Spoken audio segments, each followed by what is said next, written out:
امام موسیٰ کاظم علیہ السلام سے ایک شخص نے کہا تھا کہ میں آپ کو قید میں رکھ سکتا ہوں اور آپ کچھ نہیں کر سکتے، میں آپ کو زندان میں ڈال سکتا ہوں اور آپ کچھ نہیں کر سکتے۔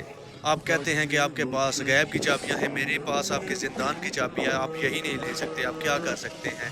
تو اس کے جواب میں امام موسیٰ کاظم علیہ السلام نے اس کو کیا کہا تھا؟ قیامت تک دنیا مولا کا یہ جواب یاد رکھے گی۔ آج امام موسیٰ کاظم علیہ السلام کا ایک معجزہ آپ کو بتانے لگا ہوں۔ ہارون رشید جو اس وقت ظاہراً بادشاہ تھا، اور امام موسیٰ کاظم علیہ السلام جو ظاہراً اس وقت اس کی قید میں تھے، کچھ لوگ آئے، انہوں نے کہا کہ ہم نے سنا ہے، ہارون کو کہتے ہیں کہ ہم نے سنا ہے کہ تیرے پاس رسول کا بیٹا ہے جو تیری قید میں ہے۔ وہ کہتا ہے کہ ہاں ایسا ہی ہے۔ وہ کہتے ہیں کہ ہمیں ان سے ملنا ہے۔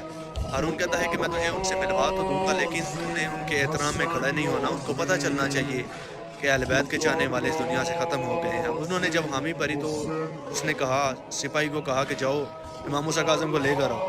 امام موسیٰ کاظم علیہ السلام کو دربار میں جب لایا گیا تو اس نے بڑے تکبر بڑے لہجے میں ہارون نے کہا کہ تم لوگ کہتے ہو، تمہارا یہ دعویٰ ہے کہ تمہارے پاس غیب کی چابیاں ہیں، غیب کا علم رکھتے ہو، تو تمہارے پاس یہ جو تمہاری زندان کی چابی ہے، ملعون کہتا ہے کہ تمہارے زندان کی جو چابی ہے یہ میرے تنخواہ دار میرے نوکر کے پاس ہے، اس کے اوپر تم کیا کہنا چاہتے ہو؟ امام موسیٰ کاظم علیہ السلام کے چہرے پہ جلال ہے۔ مولا فرماتے ہیں کہ میں اگر چاہوں تو اس دیوار کو سونے کی کر سکتا ہوں۔ یہ زنجیریں کیا ہیں؟ مولا فرماتے ہیں میں چاہوں تو یہ دیوار سونے کی ہو جائے۔ مولا کے یہ الفاظ مولا کے کہنے تھے، دیوار سونے کی ہو گئی۔